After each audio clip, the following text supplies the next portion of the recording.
Prince Alois and Princess Sophie of Liechtenstein once again captured the admiration of both citizens and royal watchers worldwide as they appeared in Vaduz to celebrate the 2025 National Day of the Principality of Liechtenstein, a day that is not only ceremonial but profoundly symbolic for the nation's sense of unity, heritage, and future direction.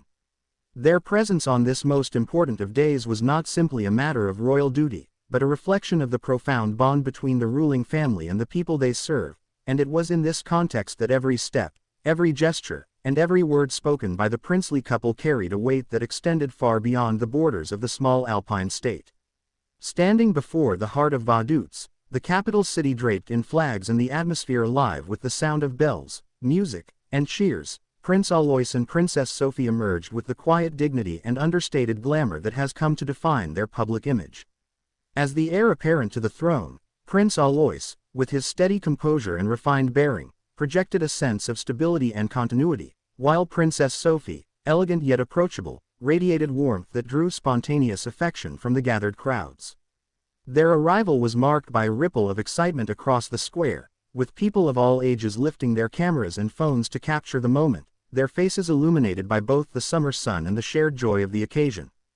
The National Day of Liechtenstein, celebrated annually on the 15th of August, carries layers of significance that intertwine religious, political, and cultural traditions.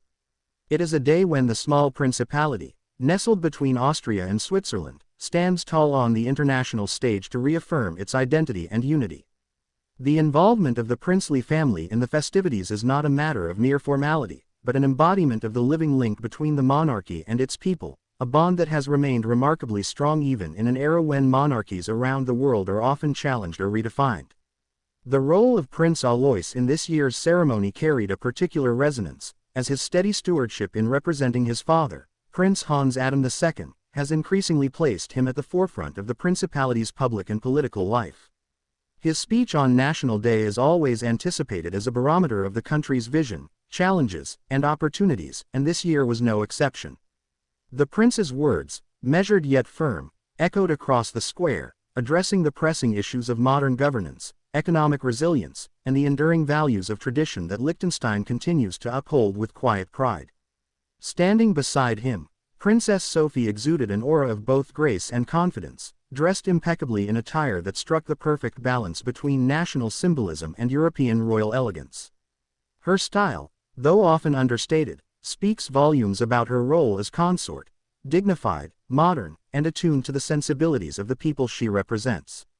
Observers could not fail to notice the warm interactions she shared with the younger generation present at the celebration, a reminder that the monarchy in Liechtenstein is not a distant institution but one that continues to engage directly with its people. The cheers that erupted when she waved to the crowd were spontaneous and heartfelt, reinforcing the deep affection she commands. The celebration unfolded with a blend of solemnity and festivity that reflected the dual character of the day. On one hand, the official program included the traditional church service, processions, and formal speeches that underline the principality's Catholic heritage and constitutional identity.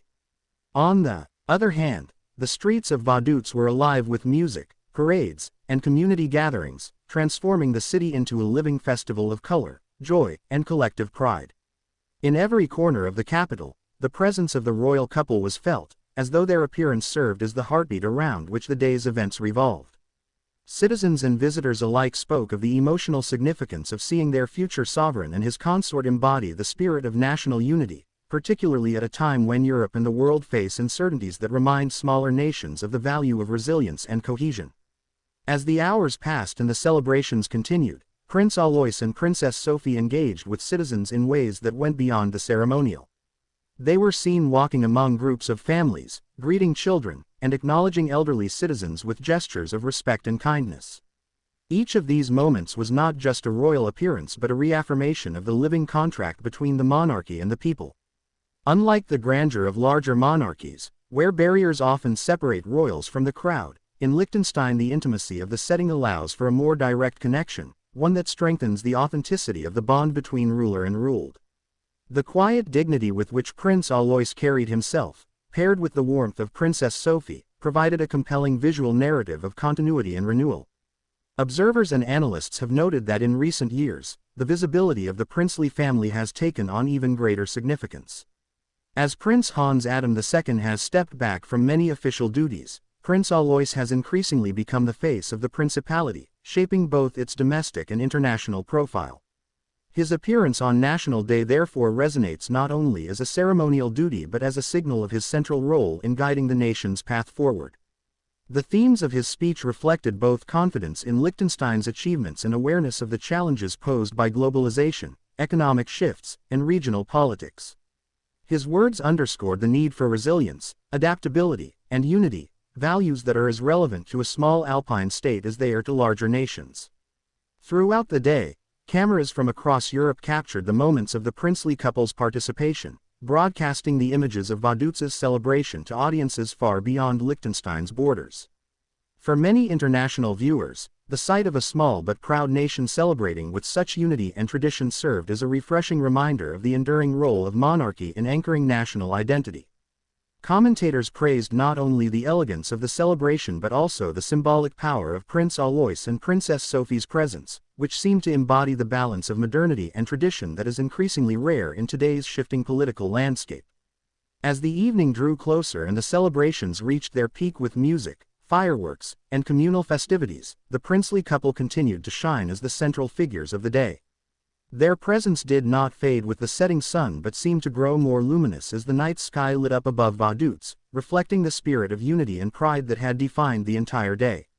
In the end, what the people of Liechtenstein witnessed was more than a royal appearance. It was a reaffirmation of their shared identity, their traditions, and their future.